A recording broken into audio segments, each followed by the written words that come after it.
אני הדרכתי בשובה, ששם למדה הדס בן שושן. היא תכננה לנסוע להודו לטיול קצר עם חברה אחת מהמדרשה. 3 ימים אחר כך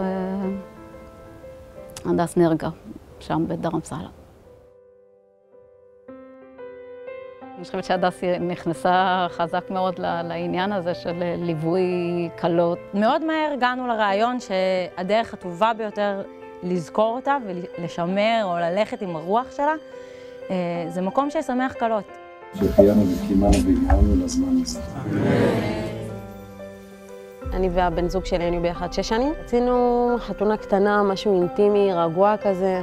אחרי שהחלטנו להתארס, צריך לחפש סמלה. לא ידעתי מאיפה, לא מבינה בזה, אבל היה ברור לי שאני לא הולכת להוציא על זה הרבה כסף. אני לא חושבת שכלה צריכה להוציא אלפי שקלים בשביל סמלה. בכל זאת, זה פעם בחיים. כן מגיע לכל כלה לראות יפה ולהיות שמחה עם איך שהיא נראית. אז אחותי פתאום תהיגה אותי בפוסט שלכם. היה פוסט של איזושהי סמלה מאלפת.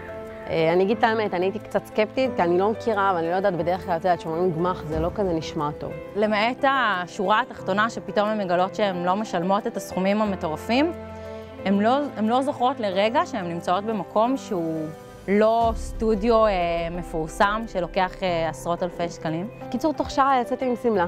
בחיים לא חשבתי שזה יקרה. לקחתי לתופרת, עשינו קצת שיפוצים.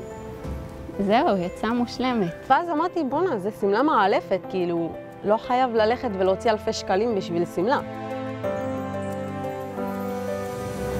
חשוב לנו להוות אלטרנטיבה חברתית, להגיד שאפשר אחרת, אפשר לא לשבור את הכיס, אפשר להתחיל את החיים כזוג צעיר עם איזשהו רווח כלכלי, ולא רק עם האפס הזה שהגעתם אליו אחרי חתונה.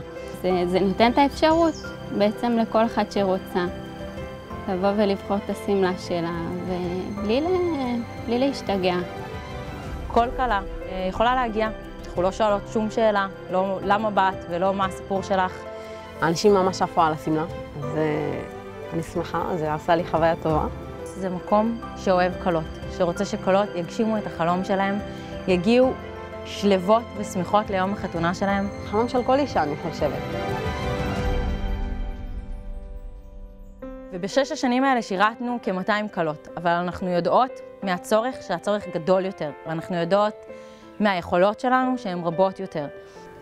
אני לא יודעת, אני חושבת שזה, אין אושר יותר מזה להורים שלה, כאילו, לראות שהם ממשיכים את השם שלה ואת מה שהיא רצתה לעשות. הדס הייתה אישה שהוסיפה טוב בעולם. בשביל להמשיך ולהגדיל את האור והטוב שלה, אנחנו צריכות אתכם.